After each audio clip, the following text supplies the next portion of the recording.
ناس بتعيش حياتها وهي حرة، وفي ناس تانية عمرها ما ذاقت طعم الاختيار. أنا كنت واحد من النوع التاني، حياتي كلها كانت ماشية في طريق مرسوم ليا لحد لحظة واحدة بس كل حاجة وقفت في سؤال بسيط، لكن إجابته كانت بداية كل شيء. وبعدها حصل حاجة ما كانش المفروض تحصل، فتحت عيني لكن مش في نفس المكان ومش في نفس الحياة وحتى مش بنفسي. أنا في حاجة اتغيرت، حاجة كبيرة ومش مفهومة، والأغرب إني مش متضايق، بل بالعكس حاسس إن دي أول مرة أكون أنا اللي أختار إيه. ده اللي أنا أعرفه دلوقتي. خليك معايا لأن اللي جاي مش طبيعي خالص، وتعال نتعرف على أحداث القصة ديت. وما تنساش تصلي على النبي في كومنت يا صديقي. ويبدأ معنا في معركة كبيرة، ويقول ذلك الشخص: حارس إمبراطوري ولد عبدا ومات وهو يحمل إمبراطور المجنون الذي عقد ميثاق مع شيطان. هل سيذكر فارس لم يتخلى عن ولائه قط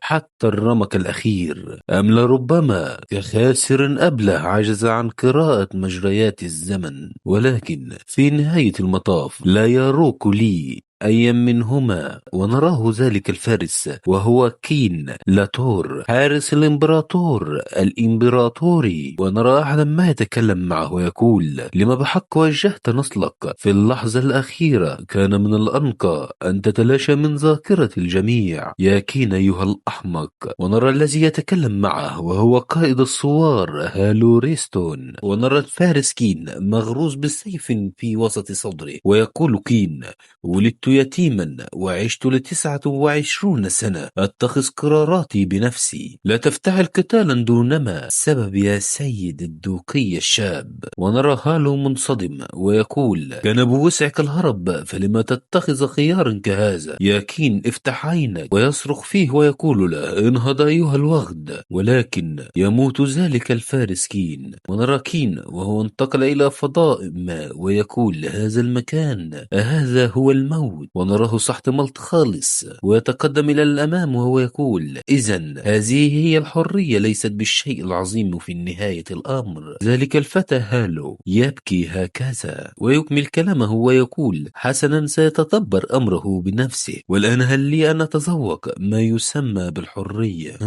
وينظر إلى جانبه، ولكن تأتي بطاقة تدخل في عينيه ويصرخ. ونراه يفتح عينه ونرى رجل بشعر أصفر أمامه ويقول: لقد ولدت بصحة وعافية يا قارون. وكده أصدقائي شكله كده بمعنى صح اللي هو انتقل بالزمن، يعني ايه قدم بالزمن. فاحنا تابع القصة. ويقول: إذن الفارس كيلاتور الذي لقى حتفه إلى جانب الإمبراطور الشرير قبل 45 عاما، على الرغم من أنه لم يستطع منع سيده من السير في طريق الضلال. ونرى المتكلم أستاذ أو ما شابه ويكمل: إلا أنه وصل إلينا كرمز للولاء الذي لا يتزعزع إذا وقف إلى جانب ملكه حتى النهاية. بهذا نختتم آخر آراء جمعية التاريخ الحديث لدينا. ما هي أفكارك يا سيد الشاب؟ ونرى ذلك الولد وهو يقول: ما رأيك أنت يا بروفيسور؟ ويقول البروفيسور: إيه؟ ونراه يتكلم معه ويكمل كلامه: أعتقد أن الدوق الأكبر ربما أراد ببساطة أن يرد لصديقه شرفه. ففي نهاية المطاف إن قصة كون الدوق هالو واللورد كين صديقين هي قصة معروفة جدا. ويقول ذلك الولد: هل تعتقد ذلك حقا؟ ويقول: ما الذي تعنيه؟ ويقول ذلك الطفل: أعتقد أن جدي يحمل ضغينة ضد صديقه الميت. ونتعرف على ذلك الولد وهو كارون ريستون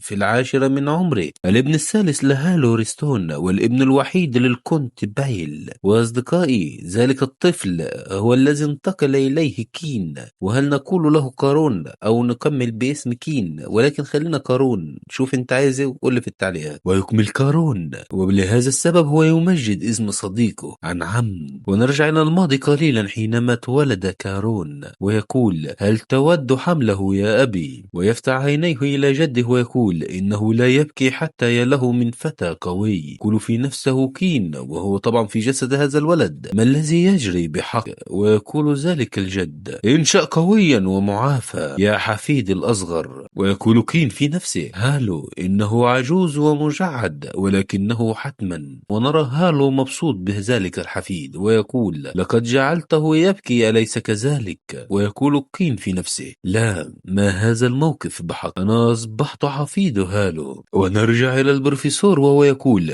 ما الذي يتكلم به هذا الشقي؟ ويقول له ما الذي تعنيه بذلك؟ ويقول له لأن جدي بدلا من الانضمام إليه في طريق الثورة اختار كين الموت، وجدي لا يستطيع تقبل ذلك بغض النظر عن إرادة كين التي كان يريد أن يموت بهدوء ألا أن يدعى بالبطل. ويقول البروفيسور في نفسه وهو متفاجئ بالطبع هناك سجلات تفيد بأن المبارزة بين الدوق الأكبر وكيلاتور انتهت أسرع مما ينبغي لرجلين بمثل مهاراتهما على الرغم من أنها مجرد إشاعات. ويكمل فإن افترضنا أن كين اختار الموت بدلا من الانضمام إلى صديقه في قتال حتى الموت أو في الثورة التي حصلت يصبح ادعاء منطقيا تماما. ويقول كين ألا تظن ذلك؟ ويكمل البروفيسور في نفسه إن يتمكن مجرد طفل في العاشرة من عمره من الوصول إلى مثل هذا الاستنتاج، ولكن وينصدم أصدقائي وهو يفكر برضه ويتكلم في نفسه، ولكن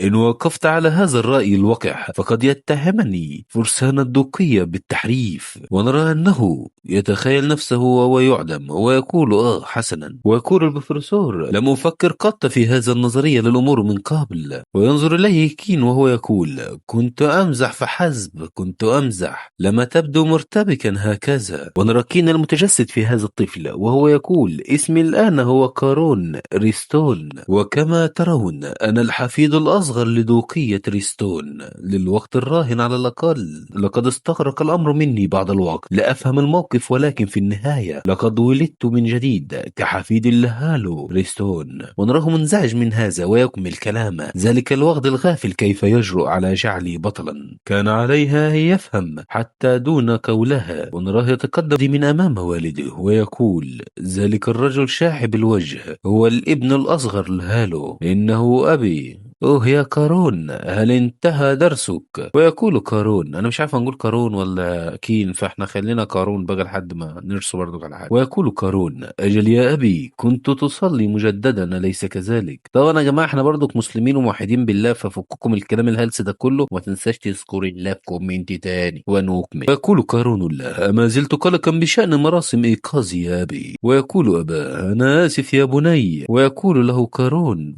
على ماذا؟ ويقول له أباه كما تعلم على عكس عميك لم أوكز أبدا القوة السحرية، إذا أنا قلق من أن أكون قد ورثتك هذا العبء نفسه. ويقول كارون يا أبي بغض النظر عما يقوله أي شخص أنت أعظم أب بالنسبة لي. ونرى والده وهو يقول له يا كارون، ونراه يعانقه وهو يقول وأنت أعظم ابن لي. ونراه يداعبه وهو يقول أوه يا بني تعال لنذهب نتناول العشاء، ماذا تود أن تأكل؟ ويقول له كارون بالطبع أريد لحما. ونرى كارون وهو نائم على السرير ويقول مراسم الإيقاظ.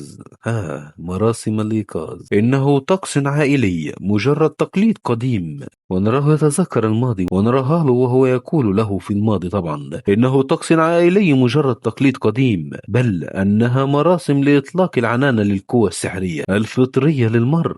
إذا فالسحر شيء تولد به كملعقة من الفضة. ويقول له كين آسف ولكن لا أهتم بذلك، لا يمكن للجميع إيقاظ القوة السحرية، وحتى إن فعلت فهذا لا يعني أنك مؤهلا لتصبح رب الأسرة. وأقول له هالو بالإضافة يقال أن هناك سر يمرر لمن يوكز السحر عبر العصور. ويقول كين سر كنز عظيم أو موقع كتاب سحري يحقق الأماني مثلا. ويقول له هالو إن كان شيئا كهذا فقد أكون مهتما. ويقول له كين حسنا ربما قليلا مثل القدرة على العيش بهدوء في مكان ما بعيدا عن الجميع. ونرى بعدما قال هذا الكلام يسخر منه هالو، ونراه متعصب ويمسك قبضته ويقول هل تسخر من حلم صديقك المتواضع؟ أنا أحمل سلاحا في يدي تعلم ذلك. ويقول له كين حسنا. ويقول هالو إنما أصبح رب الأسرة يوما ما سأخبرك بذلك السر خصيصا جالسا ويعطيه لايك زي اللي انت لسه ما عطيتهوش ليا. بس يلا مش مهم، ادينا لايك يا جدعان او اشتراك وفعلوا زر الجرس ليصلكم كل جديد، ما تنسانيش. ونرجع الى الحاضر، ويقول قارون: طقوس ايقاظ القوى السحرية، مراسم لايقاظ.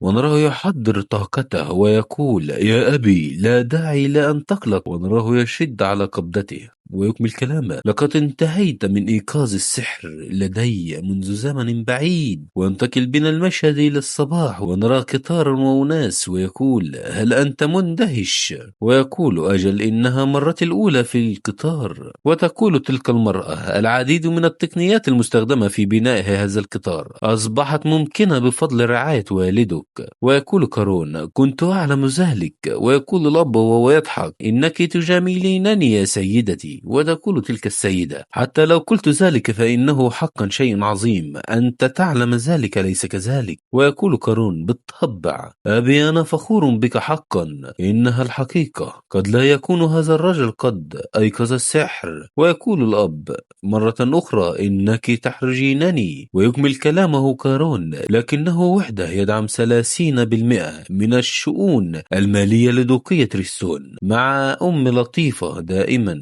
وتلك السيدة أصدقائي هي أمه. ويكمل كلامه ويقول: وأب متفان لعائلته، إنهما حقا الوالدان المثاليان. وينتقل بنا المشهد والقطار يمشي من حول الجبال، ونرى قارون وهو جالس وينظر من النافذة وأمه بجانبه، ونراه مستغرب وينظر إلى قلعة ما، يقول في نفسه: تلك هي المقاطعة الرئيسية لعائلة ريستون، قلعة البحر اللازوردي هناك. ونراه وهو يتذكر هالو ريستون، ويكمل في نفسه ويقول: إذن لقد ذهبت وجعلت مني شخصية عظيمة في التاريخ. ونراه متعصب والهالة تخرج منه، والأب كان نائما لكن ينظر إليه وهو متفاجئ. ويقول قارون في نفسه: سأصبح حتما نقيض ذلك تماما، سأحرص على أن تذهب متاعبك جدي. ونراه متعصب ويكمل: سأكون أسوأ حسالة في ريستون، انتظرني يا هالو، فحفيدك الأصغر العزيز قادم. وبكده تكون خلصت حكايتنا النهارده. عجبتك؟ شاركني رأيك في كومنت، حابب نكمل فيها برضو، كل في كومنت. وما تنساش الصلاة على النبي، وسلام.